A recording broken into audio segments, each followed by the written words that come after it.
song for you. And if you're with the one you love, this is what you do. Oh, dance, dance, dance to my dance guitar. And very soon you know just where you are. Through the eyes of love you see a dancing star. So dance, dance, dance to my dance guitar. Dance, dance, dance to my dance guitar.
Talakay natin ano man ang dahil ng edukasyon. Kung nalang sila muna magkasama.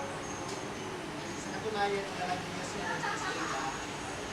Kung sila ay turo ko na sa upang na sila.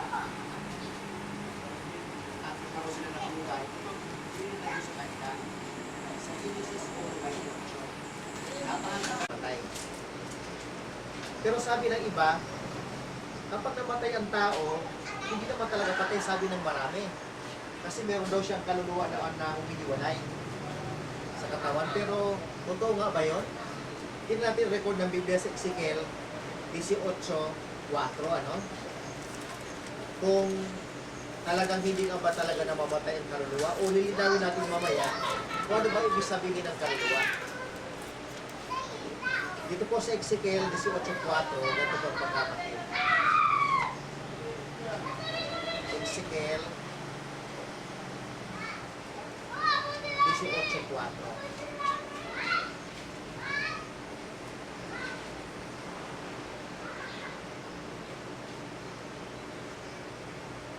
Sabi dito, narito, ang lahat ng kaluluwa, akin ang mga iyon. Kung paano ang kaluluwa ng ama, gayon ang kaluluwa ng anak, akin ang mga iyon. Ang kaluluwa na nagkasala, iyon mismo ang mamamatay. Sa mga tuwid na mamatay pala ang kaluluwa. Sa Bible kasi pag pinag-aralan natin ito, tatlo ang kinakapitan ng kaluluwa. Kumakapit sa tao, kumakapit sa mga hayop, sa isda sa dagat, tinutukoy po sila mga kaluluwa, at tumutukoy din po yan sa buhay. Buhay, ano? Tatlo po pinagkapitan ng kaluluwa. Kaya sabi sa Bible, ang kaluluwa mismo nagkakasala, iyon mismo ay namamatay. Kaya, pinapakita ko lamang nito na ang kaluluwa mismo ay namamatay. Kung yung may tatanong natin, ano ba ang kalagayan ng mga patay tulad ni Lola, no? Ang mga kalagayan niya. Ito yung mababasa natin sa Ecclesiastes 9:5, ano? Ecclesiastes 9:5. Sapagkat batikal ng mga buhay na sila ay mamamatay. Pwede po tungkol sa mga patay, sila ay walang kabatiran. Hindi meron pa man silang kabayaran sapagkat ang alaala sa kanila ay nalimutan. Ito yung mahilang tulad natin sa isang kagamitan ko na halimbawa ng electric fan o television, pag binunutan mo sa kuryente yan, mamamatay na agad ang isang appliances. Sa katunayan, ang tao ganun din. Pagkamatay ng utak, titigil ang lahat ng kanyang gawain. Pati po yung kanyang memorya, yung kanyang mga alaala, malilimutan na po yun kapag ang utak ng tao ay namatay na. Oo. Bueno, may pag-asa ba ang mga taong namatay na? Ito ay mababasa natin ngayon sa pinanggit ng 1 Kabanata 5, 28-29. 1 Cinco 28-29. Nico! Nico! Sabi dito, huwag kayong mamangha rito sapagkat ang oras ay dumarating na ang lahat na nasa alaalang libingan ay makarinig ng kanyang tinig. At lalabas, yaong gumagawa ng yun, naisip niyo ba yun na meron ka sariling lupa, may sariling may ubasan, wala kang sakit, hindi ka tumatanda at hindi na mamatay. Ganyan po ang buhay sa hinaharap sa paraisong lupa. Wala na lang banggit natin kanina, nasusin itong pagkuha ng kaalaman. Pag nakakuha tayo ng kaalaman sa Biblia, i-apply natin sa ating sarili. Ang gawin natin ang kanyang kalooban. Kung matiman yung pangako ng Diyos ng Armageddon, iingatan tayong buhay. Kung sakali man na namatay tayo, wala pa yung paraiso, wala pa yung Armageddon, may pag-asa naman sa pagkabuhay mo. Sa bahagi kasi ni Jehovah laging may pakinabang eh. Mag-aral ka ngayon ng Bible, may pakinabang din. Mamatay man tayo, may pakinabang pa rin sa hinaran sa pagkabuhay mo din. Para isong buka. Kaya, ito napakaganda mabuting batagaling sa Biblia. Kaya hinihimok namin kayo na pag-aral ng Bible, hindi kayo magpatulong sa mga data dito na mga nagmamahay-mahay, mga kapatid, para mapatibay tayo sa pananampalataya. Mababatan natin ang mabigat na problema sa tulong ng Biblia. Kaya napakaganda ng pangako ng Diyos. Mabubuhay tayo sa paraisong lupa. Si Lula, naghihintay na lang siya. Kaya, may pag-asa po sa pagkabuhay sa bagong salita. Tulungan po kami naman na mabataan ang problema. Alam namin na mas tulong ng Biblia at tamasa namin ang pag-asa at pag-alagan habang kami nabubuhay. Alam namin na sa takdang panahon ang lupang ito ay maging paraiso. Wala na sakit, wala na kamatayan. At inaasam-asam namin ang mga pagmamahal sa Diyos. Ingatan niyo po kami ang mapatungkol sa libingan, lula. Ingatan niyo po kami ligtas sa anong mga aksidente. Ligtas po sa anong pagmamahal.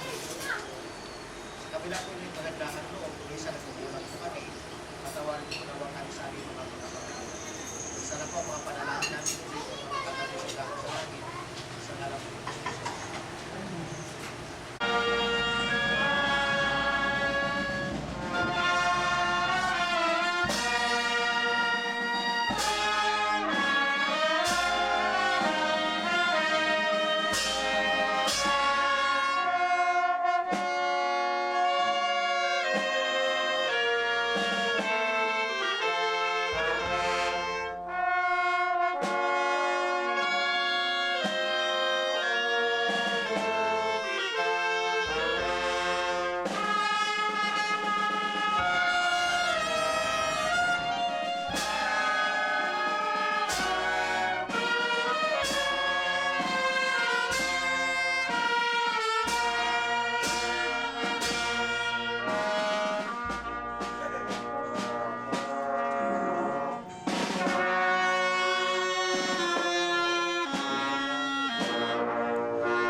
Pastor.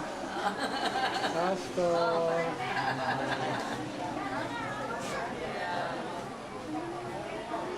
thank you.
Lima ko.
Matay matanda, marami na matanda. Mga kababata niya, no?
Toy. Oo.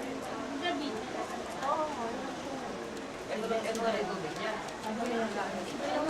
Kaya nga. Iba? Ayaw nga, ang huli. No, yung 2,000. Tapos yung husband ko, 2,000. Bigla, ano yung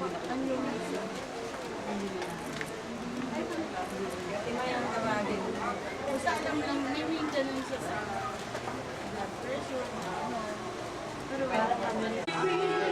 Ikaw ay aking minsan, hindi ko magagawa.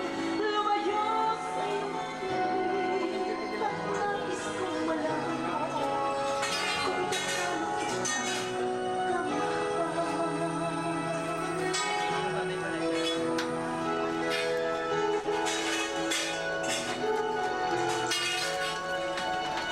hanggang ang diwa ko'y tanging sa'yo lang. Mamahalin kailanman hanggang ang diwa ko'y hanggang walang hanggan. Tanging ikaw lamang hanggang may hindi pa akong naririnig.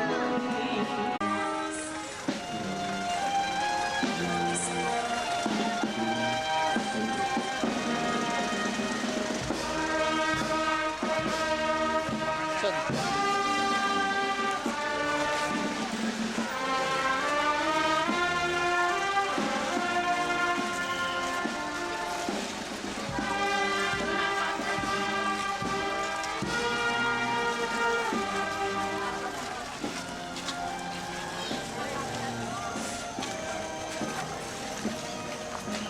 Saan na ito?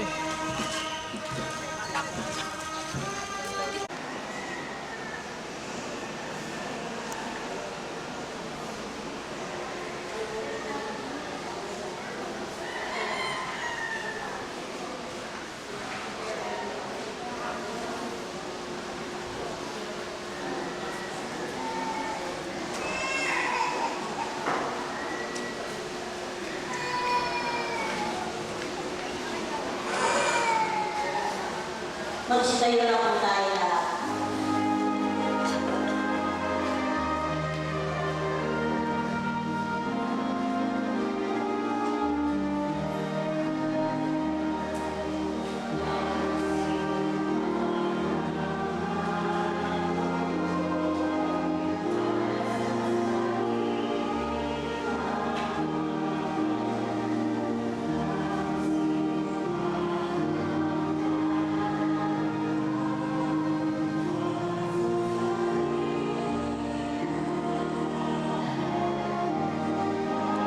Para sa kaluluwa ng ating mga kapatid sa Pilisisima Asarapon upang siya'y makaloob ng hanggang kapayapaan at pagdahinga wala hanggan ng ating Panginoon.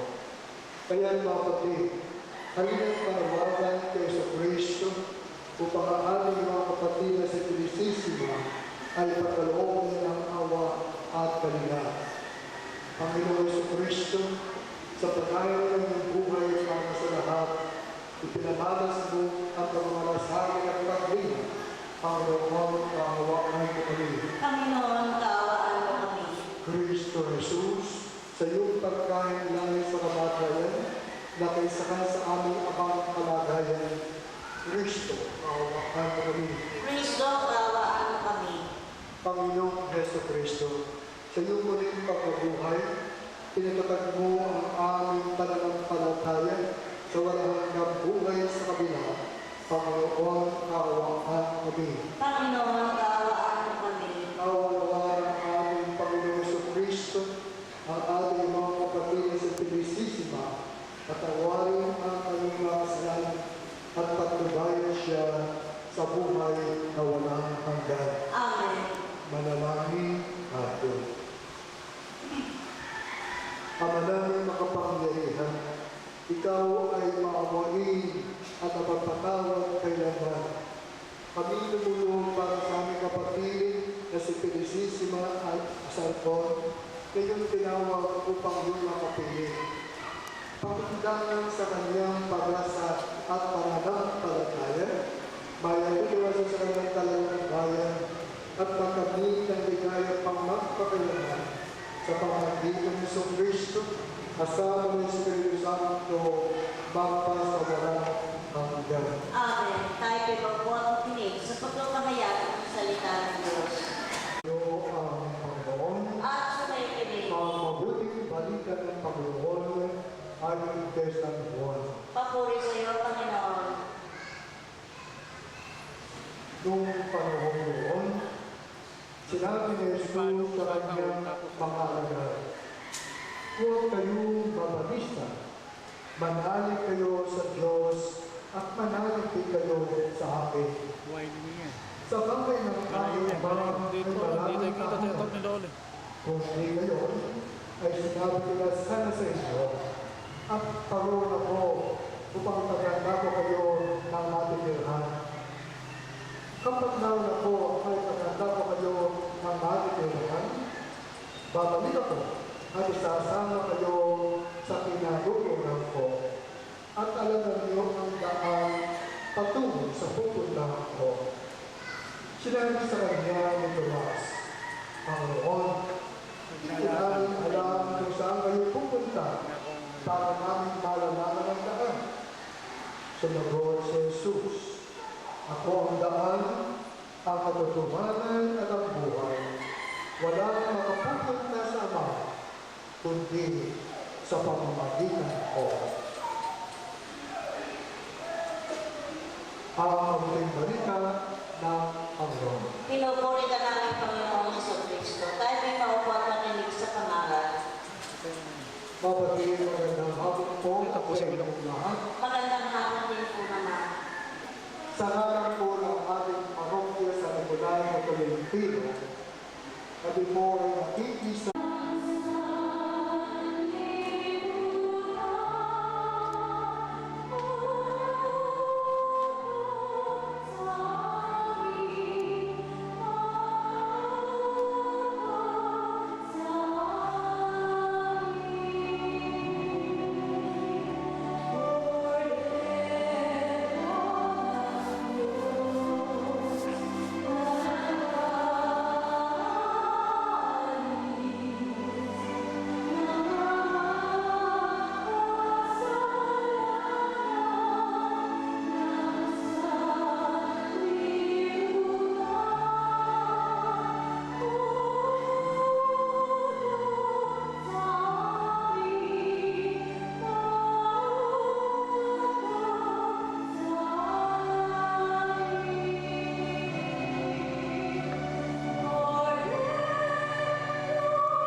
ang anak ng Diyos.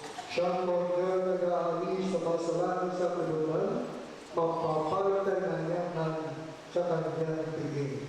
Panginoon, yung pagpapatuloy sa iyo, ngunit sa isang salita ng kulungan ay nalamin.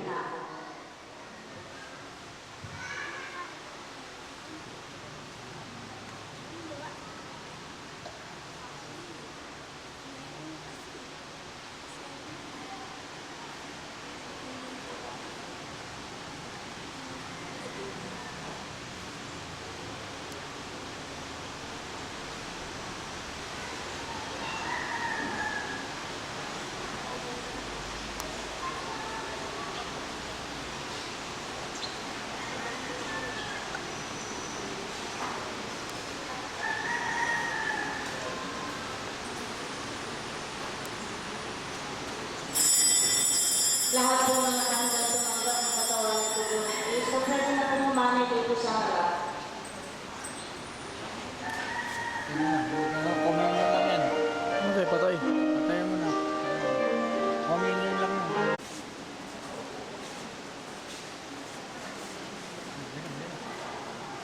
Mga kapatid, bago natin ang ikalagatuan ang katawang ng ating kapatid na si Pinisisima, magugulan natin sa iyong pagkakataon. Nangyayon natin ang ating pagmamahal sa Kanya. Kagawin natin malawag sa kalooban at kanyang pagpapalo at umasa tayo ng kita-kita ulit sa piling ni Jesus. Doon ay wala ng dulo sa kalungkulan ng mga kanan, kundi ang mga kayanin ay lipusan sa ikasalan at buhay na walang hanggan.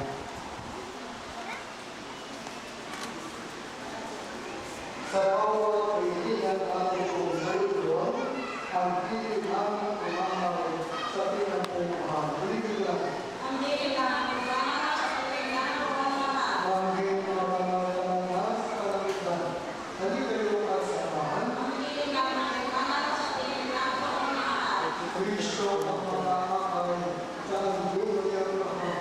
Upang muling ay ang dilim namin umamaw sa pinagpupuhan ng mga sa ilaw na walang hanggan ang kapayapaan kay ng bahay. Pagkamindi ng may ang dilim namin umamaw sa pinagpupuhan ng mga ang manangin ang pagmamahal. Hinyahan sa iyo ang kapatid na sa Pinisisima na lumaraw sa buhay na ito. Huwag mo siyang pabayaan, pamanatili siyang buhay sa iyong piling. Alam sa iyong awal pag-ibig, patawagan mo sana ang lahat ng mga pagkukulo at dalawang pagkakasalan na naman ang kailangan. Mananilo sa kaligay sa iyong piling, kasama ng nalagay sa iyong Santo, magpasawalang hanggan. Amen. Tatayo po ang lahat. Para sa iyong kapatid na tumanaw, mapasakilit ka naman ng buhay na pa, ang pagpapala ng Diyos ay mabuhin ko, sa mahal ng Ama at ang Anak, ang Espiritu Santo, Amen. sa paraiso magkikita ulit tayo, sa mahanggang na santo, kahit kami na uunang kaulili ang sasama, upang dami tayong lumigaya sa pinag-siyama. Amen.